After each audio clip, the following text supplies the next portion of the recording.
sucesso, como é que pode? Esquecem que a Van começou há 35 anos atrás.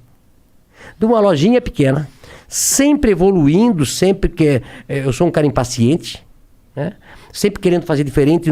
Eu trabalho 7 dias por semana, 24 horas por dia, 365 dias se precisar. Né?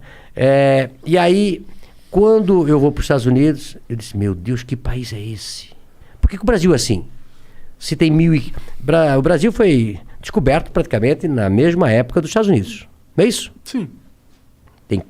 Tem 500 anos aí, vai. 500 anos agora, não, 521 anos, eles também têm 500 e poucos anos. Por que um país quase do mesmo tamanho, uma coisa é de um jeito e nós somos do outro? Aqui, ó. A cabeça. Principalmente dos líderes e de quem toca o país. Né? Eu sempre falo que o Brasil tem mão de obra e tem a matéria-prima. O que falta é gestores. Nós temos tudo. Né? Que país dá 3 safras por ano? Que país tem ouro, minério? Que país tem esse tamanho, tem sol o ano todo, não tem neve, não tem terremoto, não tem furacão? Nenhum. Né? Mas aí quando eu vi os Estados Unidos, eu pensei, eu vou levar o modelo americano para o Brasil. E aí daí eu fui montando a Van, fiz a primeira Casa Branca, depois uma criança, no ano seguinte, de 7 anos, me deu a ideia de botar a Estátua da Liberdade. Cara, foi uma criança, então, daí que veio. Eu quero dizer, os 2 caras que fizeram o projeto da Casa Branca, o Antônio Zendron Neto e o Miller, né? São 2 caras, o Fernando Miller, foram os caras que projetaram a Casa Branca naquela época. Tu imagina inaugurar uma loja numa cidade que tinha 60 mil habitantes, uma loja de 8 mil metros quadrados. Caralho, é verdade. Dá pra uma loja desse tamanho ser rentável numa cidade Olha de só, eu tinha uma loja de 45 metros quadrados, saí para uma loja de 3 mil metros e na frente eu faço a Casa Branca. Olha só como as coisas funcionam. Um dia eu fui visitar a loja para ficar olhando aquela loja linda, 16 metros de pé direito, 60 metros de coisa, 8 metros de tamanho. E aí tinha 2 caras de São Paulo, olhando a mesma loja. Aí eu fiquei atrás deles e um olhou para o outro, não sabia que eu era o dono. Um olhou para a cara do outro e disse, isso aqui vai ser um elefante branco. Onde já se viu uma loja desse tamanho, numa cidade desse tamanho, não vai dar certo. Como você tem que ter ideias próprias. Como você, às vezes, não pode seguir a manada. Como você, às vezes, com uma ideia maluca de fazer um programa, começar do zero, vir para São Paulo, ou vocês começarem em Curitiba. Sim, sim. É isso? Isso. Vai dar certo, vai dar certo, vai dar certo, e é o sucesso que é. Foi uma aposta. Sim. É isso? Aposta, mas também, às vezes, o cara não vai dar certo. Ixi, isso não vai. Ouvi pra caralho. Hã? Ouvimos pra Não caralho. é isso? Não vai dar certo. Não vai, que vai dar errado. Né? Tem que tentar. Ih, não tem convidado suficiente. Isso, vai faltar assunto. O que vocês vão falar? Já pensou, né? Então, assim, ó, eu acredito. Eu tenho uma frase do Beto Carreiro World. Eu era muito amigo do Beto Carreiro World. Era um cara visionário também, né? Começou do zero e monta aquele parque lá em Penha. E ele dizia assim pra mim, Luciano, o mundo não deve nada para as pessoas normais. São os anormais que mudam o mundo. Então, se todo mundo seguir a manada, todo mundo fazer igual, não vai mudar o mundo. Precisa desses loucos para fazer estátua, fazer isso, fazer programa, e testar. Se não deu certo, volta atrás, faz de novo, volta certo. Não é isso? Então, eu acredito nisso. E depois da Casa Branca foi um sucesso. Aí uma criança me encontrou no estacionamento num sábado, eu estava trabalhando. E disse assim, Luciano, tu tens a Casa Branca aqui? Que tal tu botar a Estátua da Liberdade na frente? Eu disse, puta que sacada. Vamos fazer a estátua. Pô, tem que arranjar o cara para fazer a estátua. Não, eu queria ver a cara do primeiro projetista que você falou, cara, eu tenho um projeto aqui para você. A Estátua da Liberdade. Aí o cara deve falar, quê? Quanto que custa uma Estátua da Liberdade, velho? Hoje em torno de 1,5 milhão. Nós fizemos uma Estátua da Liberdade em Barra Velha. Ela tem 57 metros de altura. Tem elevador panorâmico que você leva você lá em cima. Legal. E de lá de cima você vê o mar, de Santa Catarina. Quando você vem de Curitiba, o primeiro mar que você vê é o de Barra Velha, onde está o nosso centro de distribuição. E lá a gente fez uma estátua de 57. Aquela deve ter custado $1 milhão. Caralho. Aquela é de ferro, cimento, né? É pra aguentar o elevador. Deve ter umas 300 toneladas. É a maior do Brasil. É a maior do Brasil. Depois, digamos, é a estátua da Havan e depois vem o Cristo Redentor com 38 metros de altura. Pra você ter ideia. É 20 metros mais alta. Caralho! Caralho! E aí, pira, né, cara? Legal. E aí, quando o cara disse, eu vou fazer a Estátua da Liberdade, a maioria disse, mas vai ser cafona, é brega. Eu disse, mas vai chamar atenção. Ah, mas isso chama. Vai chamar atenção. Ué, teve lá o Daciolo lá falando que não podia ter. Daciolo. E teve um cara, um esquerdista que não botou fogo, uma. Botou fogo? Botou fogo. Dá pra pôr fogo? Não, mas o cara foi lá, botou lá em São Carlos, né? Depois a gente já botou... Mas assim, pessoas que não acreditam na liberdade de expressão, pessoas que não gostam da gente, de vez de discutir ideias, toca fogo. Né? Vai partir pra violência, né? Pra violência, né?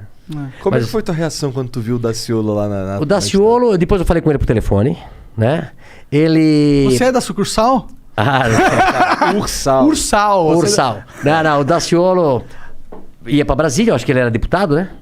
E ele voltava talvez para a cidade, ele passava na frente de uma Estátua da Liberdade que nós temos em Valparaíso. E alguém falou alguma coisa para ele, na época, não sei qual era o assunto que ele... da Estátua da Liberdade, que ia tomar conta do Brasil. Ele dos Estados Unidos. Não me conhecia também, né? Pá. E aí falou e tal, mas depois eu liguei para ele. A gente ficou até de se encontrar, mas eu nunca encontrei pessoalmente, né? Mas ele não é doido, não. Não é doido, não. Mas é marqueteiro, né? Marqueteiro. Com certeza. Mas que foi, cara, eu vendo aquele vídeo ali, a minha sensação era de... Caralho, esse cara... Que isso, cara? O cara eu achava muito engraçado, eu adorava. O Daciolo? Eu também gostava dele. Mas, me conta um pouco mais sobre a primeira loja. O que você vendia exatamente nela? Nós montamos a primeira loja e nós vendíamos tecido, em metro, tecido. Tecido em metro. Tecido. Como eu era vendedor de tecido, né? Aí eu montei uma loja de tecido. E aí Brusque se tornou um polo de confecção, ainda é hoje. Hoje, Santa Catarina é o maior polo têxtil do Brasil, passou São Paulo. O maior produtor têxtil do Brasil é Santa Catarina. E nós, lá na época, em 86, montei um atacado para vender para confecções, que começaram a vir ônibus para nossa região para comprar. Por isso que eram vários ônibus. Isso. Entendi. E aí a gente começou a vender tecido naquela lojinha, aí montou a loja de 3 mil metros, depois montamos uma loja... Essa de 3 mil metros era o quê? Só tecido também? Só tecido também. Aí depois comecei com cama, mesa e banho. Aí fiz a loja de 8 mil, aí quebrou uma empresa próxima, a gente comprou. Aí quebrou depois um shopping e hoje nós temos 55 metros quadrados. É a maior loja do Brasil. Talvez a maior loja da América Latina. Que da hora. Tem 3 salas de cinema, 2 praças de alimentação. Nossa, é um shopping. É um shopping, literalmente. Só que você compra tudo num só lugar, né? Como vocês conhecem lá de Curitiba. Quando que deu esse pulo de tecido para ter tudo, móvel, talher, roupa? Isso foi aumentando a loja, a gente foi escutando os clientes, aí começamos a botar cama, mesa e banho, aí começamos a botar tapete, aí depois... olha só como é que as coisas. Aí começa a namorar com a Andréia, aí foi passando os anos, ela vai ficar louca comigo que eu vou falar. Vai, eu quero ouvir agora. Aí ela Como chegou... é teu nome, cara? Lucas. É a cara do Lucas. A cara do Lucas. Caralho. Aí um dia a André disse, olha, você estás me enganando aí faz 6 anos. Tem que casar. Eu disse, não tenho tempo. Tem que trabalhar 24 horas por dia. É uma loucura. Tem dia 150 horas por dia. É uma loucura, Tu tava lá na frente, na loja direto? Não, direto. Eu ia dormir 1, 2, 3 horas da madrugada, porque eu importava muito na época da Coreia e tal, e lá é o inverso. Sim. Né? Então eu ia dormir muito tarde, e no dia seguinte acordava cedo, e não conseguia, sábado, domingo, feriado. Aí eu disse, não, mas tem que casar. Eu pensei, sempre vou casar no inverno, para se fazer uma festa, é frio, né? Não vou casar no verão. E foi a dar um jeito de nós casar em dezembro. Que é verão. Verão pra cacete. Né? E aí casamos E eu, por sorte, tinha escutado um senhor me falar que um lugar lindo, maravilhoso, era a África do Sul. Aí marquei a viagem para a África do Sul, casei no sábado, fui para a África do Sul no domingo, cheguei na segunda e voltei na sexta. Ou seja, fiquei 3 dias na África do Sul. Lua de mel rapidinho. Rapidinho. Mas lá era o hub, na época, de todos os aviões que iam para o Oriente. Para Coreia, para Taiwan, para Hong Kong, para China. Isso em 2005. 95, já vai fazer 26 anos de casado. Aí eu comecei a conversar com outro, eles falando loucos, dizendo quanto custavam os produtos lá. Centavos. Eu disse, não é possível. Liguei para Brusque e eu estava sentado lá no coisa. Se marca uma reunião para segunda-feira às 8 horas da manhã que arranjei um outro negócio. Ou seja, o casamento foi um ótimo negócio. Eu digo isso pra ela, fica louca. Que bom, Até na hora de casar eu arranjei um negócio. Isso daí foi quando... Esse negócio era conversando com os caras lá. Porque eles tinham os fornecedores, as pessoas que... lá. Os aviões chegavam do mundo, paravam na África do Sul, fazia o transbordo, ficava esperando outro avião e iam pra lá. Aí eu disse, eu cheguei e avisei pro pessoal, já disse, olha, prepara uma reunião, segunda-feira, eu vou fazer uma loja de importados. Havan, o Paraguai é aqui, né? Isso era dezembro. Dezembro eu fui pro Paraguai, via mais ou menos o que eles vendiam lá. Janeiro já fui para Las Vegas, tem uma feira de importado, tinha lá. E no ano seguinte já fui no mês seguinte já fui para China, para tudo quanto é lugar. E aí começamos a importar produtos importados na época, que o dólar estava muito defasado. Mas foi um sucesso quando a gente abriu. Então eu incorporei todos esses produtos aí que se vê hoje. Foi nessa época aí. Entendi, foi do caraca. O cara tirou do casamento a Havan moderna. Tá aí. Mas tu sabe de uma coisa? O Brasil, eu tenho falado bastante isso, e falo isso para os meus compradores, que nós só devemos importar aquilo que for 30%, 40% mais barato lá fora. Tentar comprar tudo que for possível no Brasil. Nós temos que gerar emprego no Brasil. E sabe por que a gente não gera mais emprego no Brasil? Tem algumas... Por causa dos impostos.